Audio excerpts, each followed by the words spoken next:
Vous voulez investir en ETF parce que votre collègue vous a dit que c'était la méthode par excellence pour investir sur du long terme. Et il n'a pas tort. Mais vous vous rendez vite compte que des ETF, il y en a plein. Alors, comment choisir? Et surtout, faut-il choisir?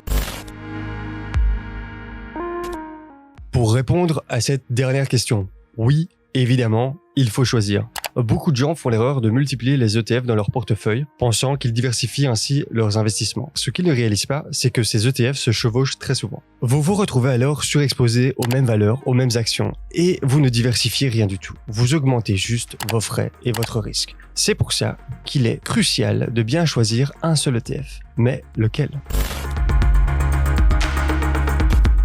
Prenons d'abord ce qui semble être le choix évident pour certains, les marchés émergents. Vous savez, ces ETF qui investissent dans les pays comme le Brésil, l'Inde, la Chine. Beaucoup pensent que c'est là que se trouve la croissance de demain. Mais avouons-le, ce sont les multinationales déjà en place qui capteront la majorité de cette croissance. Oui, il y a de belles opportunités dans ces pays, on est d'accord. Vous pouvez peut-être faire de bons coups au Brésil ou en Inde, mais pensez-vous que, à part quelques sociétés qui arriveront à se développer globalement, elles vont remplacer celles qui existent déjà? Est-ce qu'un constructeur automobile indien va un jour surpasser Tesla? Ou est-ce qu'une chaîne de fast-food brésilienne va détrôner McDonald's? Honnêtement, j'en doute. Et donc, est-ce que ça vaut vraiment le coup de prendre le risque d'investir dans ces marchés? Ok, maintenant parlons des 3 ETF les plus populaires.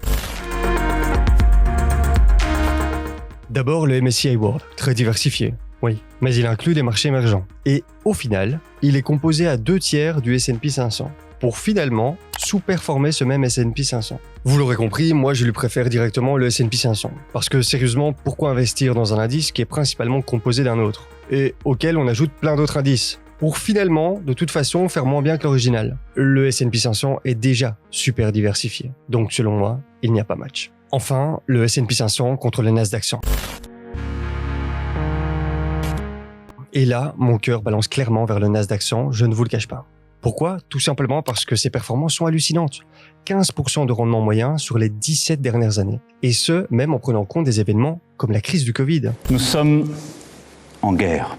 N'est-ce pas hallucinant? N'est-ce pas formidable? C'est tout ce qu'on veut. C'est tout ce qu'on veut. Alors oui, dans le Nasdaq 100, on est très exposé aux valeurs technologiques, c'est vrai. Mais il semblerait quand même qu'il y ait une révolution en marche, celle de l'intelligence artificielle. Et là, je pense qu'on est encore qu'au début d'un changement énorme. Il y a robotique, multiverse, voilà 3 mots à bien retenir. Pour moi, c'est potentiellement le coup à jouer pour les 10 prochaines années. Ceci n'étant évidemment pas un conseil en investissement. Bon, après, d'autres alternatives existent, notamment le Russell 2000 qui se compose des small caps, les petites entreprises.